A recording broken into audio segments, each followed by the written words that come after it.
नमस्ते, यहाँहरु सबैजनालाई हाम्रो यस सेल्स सिरिजमा स्वागत छ। यस भिडियोमा हामीले थाहा पाउने छौं एमटी या एन्युटी प्रिन्सिपल। यदि हामीले यो प्रिन्सिपल थाहा पायौं भने हामीहरुको सेल्स 10 गुना धेरै बुस्ट हुनेछ। पहिलो प्रिन्सिपल एम मनी। हामीहरुलाई लाग्छ मानिसहरुसँग पैसा नभएको कारणले गर्दा मानिसहरुले हामीसँग सामान किन्दैनन्। वास्तवमा हामीहरु गलत हौं। जब मानिसहरुलाई वास्तवमै कुनै वस्तुको जरुरत पर्छ उनीहरुले त्यो वस्तु किन्ने पैसा जहाँबाट पनि अरेन्ज गर्छन्। एक्जाम्पल तपाईलाई जहिले पनि तपाई कस्टमरले मसँग पैसा छैन भनेर म किन्थे भनेर भनेको सुन्नुभयो होला। तर त्यो कस्टमरको घरमा कोही व्यक्ति बिरामी हुन्छ र त्यो कस्टमरलाई 5 लाख रुपैयाँ चाहिन्छ भने त्यो कस्टमर त्यो व्यक्तिले 5 लाख रुपैयाँ एक हप्तामा नै अरेन्ज गर्छ किनकि त्यो पैसाको त्यो व्यक्तिलाई आवश्यकता छ। त्यो व्यक्तिलाई त्यो पैसाको जब आवश्यकताको महसुस भयो तब त्यो व्यक्तिले जसरी पनि पैसा अरेन्ज गर्छ। तपाई यो गलत भ्रममा नपर्नुहोस् कि ग्राहकले पैसा नभएको कारणले तपाईको वस्तु किनेन भनेर। वास्तवमा त्यो ग्राहकलाई तपाईको वस्तुको आवश्यकताको तपाईको वस्तुको नीडको कुनै फिल नै भएको छैन। त्यही भएर हामीले गर्नुपर्ने कुरा भनेको के हो भने हामीहरूले त्यो कस्टमरलाई हाम्रो वस्तुको बेनिफिट के छ, हाम्रो वस्तु युज गरेर त्यो कस्टमरलाई कस्तो फाइदा आउँछ त्यो कुरा हामीले डिटेलमा एक्सप्लेन गर्नु जरुरी छ। दोस्रो प्रिन्सिपल टी टाइम।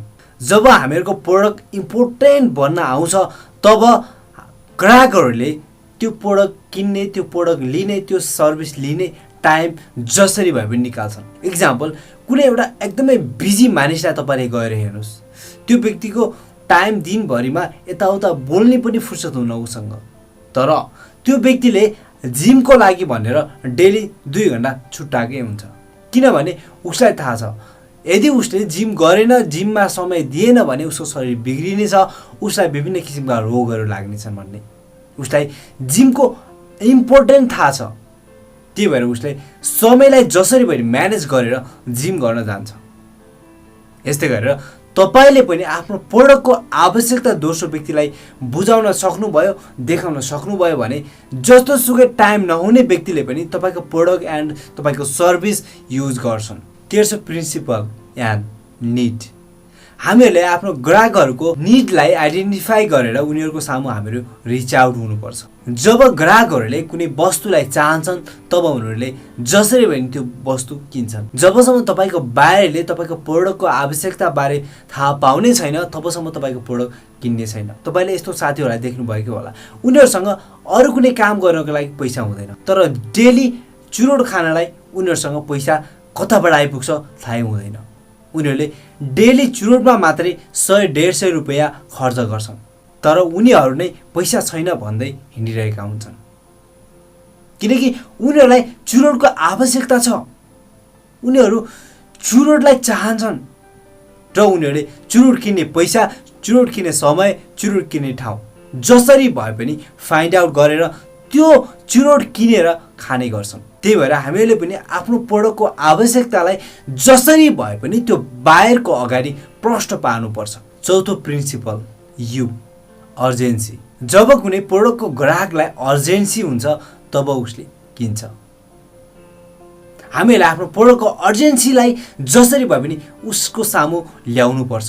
एक्जाम्पल कुनै व्यक्तिको एक्जाम 1 हप्ता पछि छ। त्यो व्यक्तिले एक्जामको लागि सबै तयारी गरिरहेको हुन्छ तर त्यो व्यक्तिले कलम किनिरहेको हुँदैन। उसले सोच्छ म एक्जामको अगाडिको दिन कलम किन्छु भनेर। त्यो अगाडिको दिन पनि आउँछ, उसले सोच्छ म भोलि कलेज जाँदाखेरि पेन किन्छु भनेर। ऊ कलेज जाँदाखेरि पनि पेन किन्दैन। जब एक्जामको घन्टी बज्छ तब उसलाई याद आउँछ ओहो मैले त कलम नै किनेको छैन। त्यसपछि उसको छेउमा एउटा कलम बेच्ने व्यक्ति आउँछ र उसलाई भन्छ कलम लैजानुस्, कलम लैजानुस् भनेर। त्यसपछि त्यो व्यक्तिले त्यो कलम बेच्ने व्यक्तिलाई सोध्छ यो कलमको कति रुपैयाँ हो? त्यो सेल्सम्यानले भन्छ 500 रुपैयाँ। अब त्यो व्यक्ति त्यो सेल्सम्यानको अगाडि बोल्दैन। उसलाई अर्जेन्सी भइसकेको छ प्रोडक्ट किन्नको लागि र उसले चुपचाप 500 तिरेर त्यो कलम किनेर एक्जाम गर्न जान्छ। हामीहरू पनि आफ्नो प्रोडक्टलाई यसरी नै अर्जेन्सी देखाउनु पर्छ। तपाईले कुनै साइडहरुमा, तपाईले कुनै पसलहरुमा देख्नु भएको होला बोर्ड, उनीहरूले 1 घण्टाको सेल्स ओपन गरेका हुन्छन्। तपाईले यदि 1 घण्टामा किन्नु भयो भने तपाईले यो वस्तु पाउनुहुन्छ, होइन भने तपाईले यो वस्तु पाउनुहुन्न। यस्तै गरेर उनीहरूले 1 घन्टा सेल्स ओपन गर्छन् र त्यो 1 घन्टामा यति सामान बिक्छ जति सामान त्यो सपमा 1 महिनासम्म बिक्दैन, किनकि त्यो सपले आफ्नो ग्राहकहरूलाई अर्जेन्सी देखायो र उसको सेल्स धेरै भयो। यस्तै गरेर हामीले पनि आफ्नो प्रोडक्टलाई आफ्नो सर्भिसलाई अर्जेन्सी देखाएर सेल्स गर्न सक्नुपर्छ। 5औं प्रिन्सिपल टी ट्रस्ट। यदि कुनै ग्राहकलाई तपाईप्रति विश्वास छैन भने त्यो ग्राहकले तपाईको प्रोडक्ट, तपाईको सर्भिस, तपाईको आइडिया किन्ने छैन। इक्जाम्पल, एउटा चोरले तपाईलाई आइफोनको न्यू मोडल ल्याएर तपाईलाई भन्यो, सर यो आइफोनको न्यू मोडल हो, म तपाईलाई 1000 रुपैयाँमा दिन चाहन्छु, यदि तपाईले 1000 रुपैयाँ मलाई दिनुहुन्छ भने अब तपाईले त्यो चोरको विश्वास गर्नुहुन्न। 2 लाख पर्ने फोनलाई 1000 मा पाउनु भएको छ, तर तपाईले त्यो चोरसँग किन्नुहुन्न, किनकि तपाईलाई त्यो चोरप्रति विश्वासै छैन। तपाईलाई लाग्छ यो 1000 रुपैयाँ पनि मेरो डुब्ने त होइन भनेर। यस्तै गरेर त्यही मोबाइल तपाईको कुनै सबभन्दा राम्रो साथी, इमानदार साथीले तपाईको अगाडि आएर, ल साथी मलाई एकदमै पैसाको जरुरत पर्यो, यो 2 लाखको फोन हो, म तपाईलाई 1 लाखमा दिन सक्छु भन्यो भने तपाईले त्यो साथीसँग 1 लाखमा सेम फोन किन्नुहुन्छ, किनकि तपाईलाई त्यो साथीप्रति विश्वास छ।